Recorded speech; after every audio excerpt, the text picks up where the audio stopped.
can do a lot of technical details. That helps you also to visit the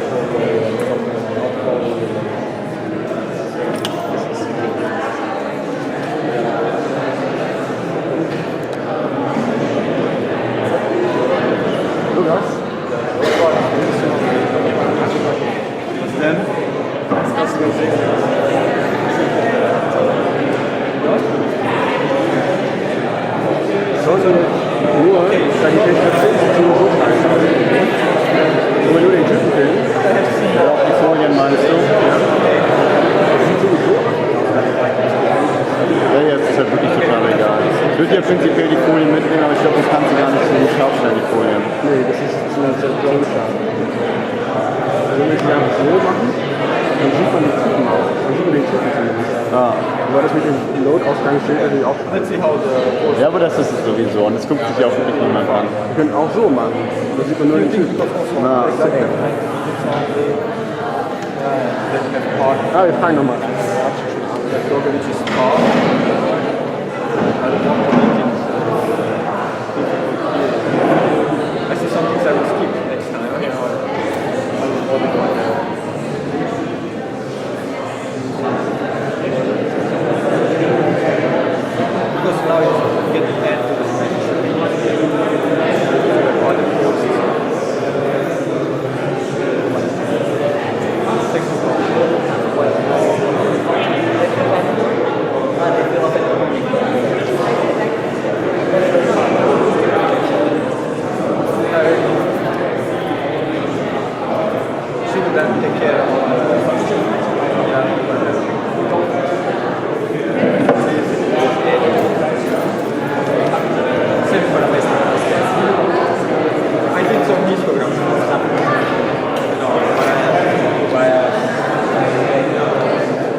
colleagues, students, and friends of the faculty.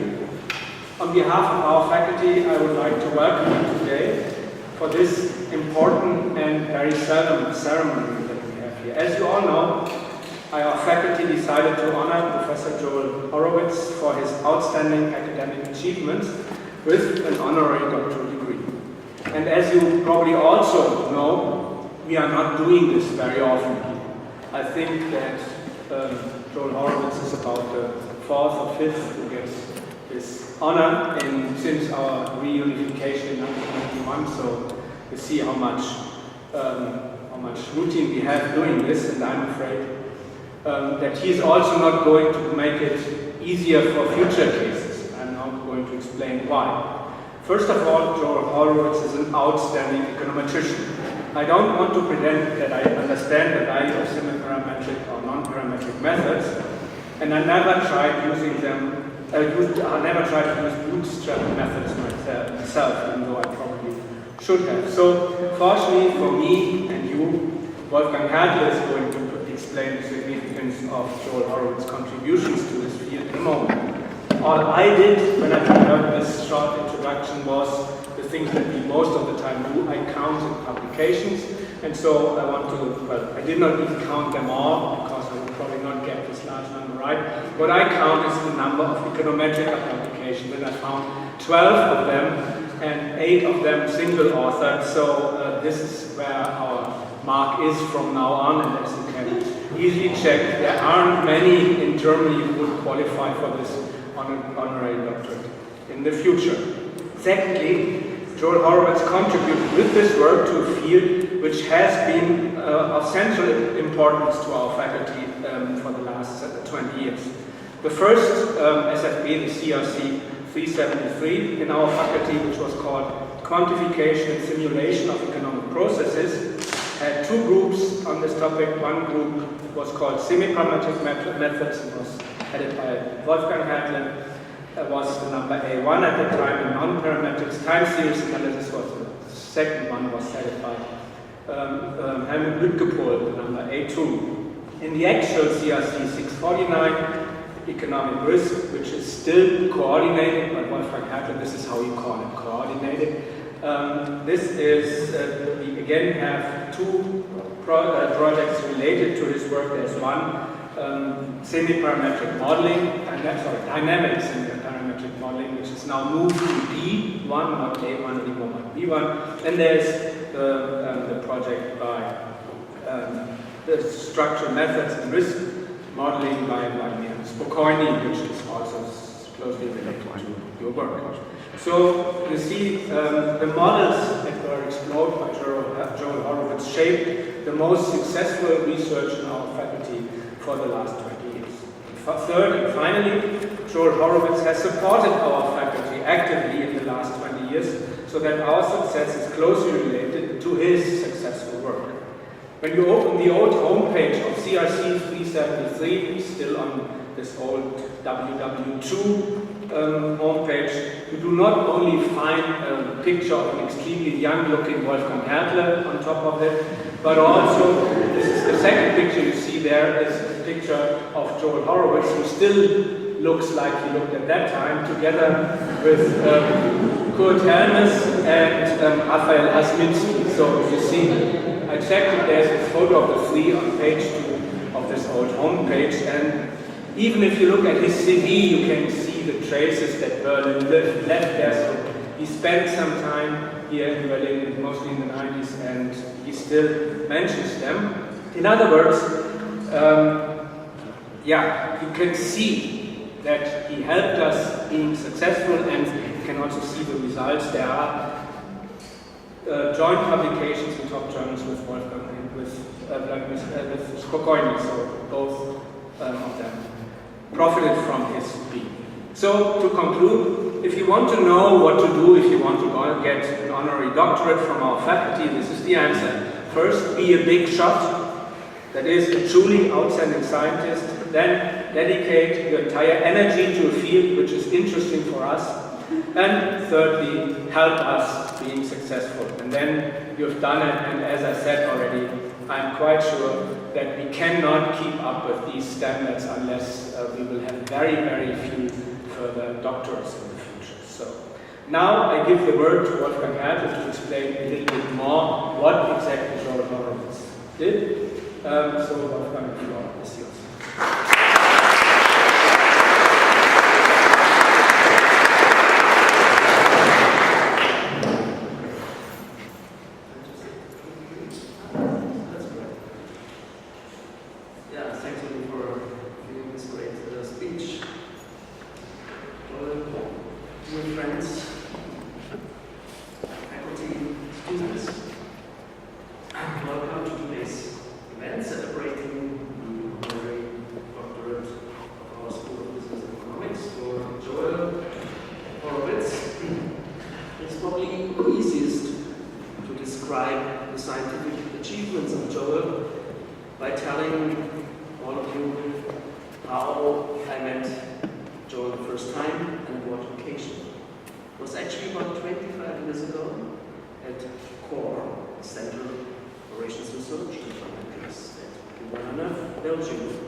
Joel gave at that occasion an impressive talk on semi-parametric estimation of this monopolized discrete choice models.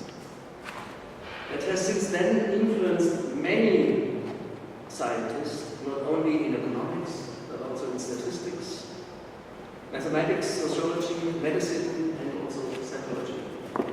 As a consequence, I was also impressed and actually rather infected by this talk. But what made this line of research so demanded, so successful? Let me describe in a few sentences a little more detail about what this is about. Many sciences use the paradigm of threshold mechanisms. In marketing, for example, one studies utilities that from a specific threshold point triggers an event like the buy for a certain product. In the new field of neuroeconomics, these triggers mechanisms are used to correlate, for example, brain data with psychological scales of risk perception.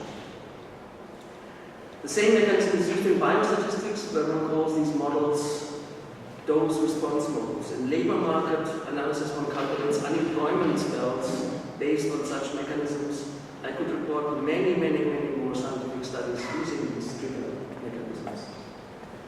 Common to all these applications is that one has to account for heterogeneity observations for individuals, and this involves explanatory variables that are yielding different utilities. And since one wants to study effects across individuals and observations units, one has to move part of this heterogeneity into, and that makes statistics so wonderful, into an error term, into a residual term. It is this residual term that creates the headaches. An easy recipe here is to assume that it is of a certain stochastic class, like the Gaussian or logistic distribution. Consequently, these are models that are called probit or logit models. This recipe, though, is too easy, since especially in economics, one has no inherent reason or theoretically justifiable guideline to presume a specific distributional, like the Gaussian assumption for this heterogeneity of subjects. This is exactly where Joel Horowitz came on stage. If there's no reason for such a strong assumption, why should we use it? His entering the econometrics theater phase happened in the 80s, actually under the Reagan administration, when Joel left the EPA in Washington. I do not exactly know why he changed the operational theater, but it may have to do with not accepting strong assumptions if there is no need for it. But how did Joel Horowitz build his broad knowledge in quantitative economics, statistics, and econometrics? What was his scientific footing in his career? And that's why I have these pictures here. He started his education in physics in Stanford, not far from his father's workplace at Caltech, Pasadena. He obtained his PhD from Cornell in '67 and worked afterwards as Senior Operations Research Analyst in U.S. Environmental Protection Agency. But thanks to the flexible U.S. university system, he got in 1982 a joint appointment in the Geography and Economics department at the University of Iowa in Iowa City. In 2001, he became the Charles and Emma Morrison Professor of Economics at Northwestern in Evanston. He had numerous visiting appointments at top-notch places in the world, and being known for being non-modest, I'm proud to say that the Interdisciplinary Center CASE, Center for Applied Statistics and Economics at Humboldt-Universität, is one of those places. I'm not modest, I know. Scientific brilliance, though, is not just a matter of visiting top places. It is also about excellent publications, influential ideas, and simple methods that can be used widely. And I think Uli Kameke has made this point already. But let me come back to one of Joel Horowitz's publications that recently appeared in the top-notch journal, The Annals of Statistics. It is called A Simple Bootstrap Method for Constructing Non-Parametric Confidence Bands and Functions. I think this paper nicely characterizes the route that our today's honorary doctorate candidate takes in many of his brilliant papers. If you recall for a second what I had said about neglecting unnecessary strong assumptions earlier. This paper goes even further. It checks the weakened and much more flexible distributional assumptions by a resampling technique called the bootstrap.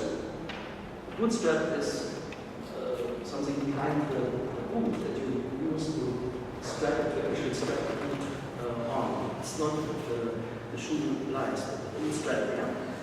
So you could say here that Joel Horowitz, by using the bootstrap, properly goes the additional mile to squeeze out the maximum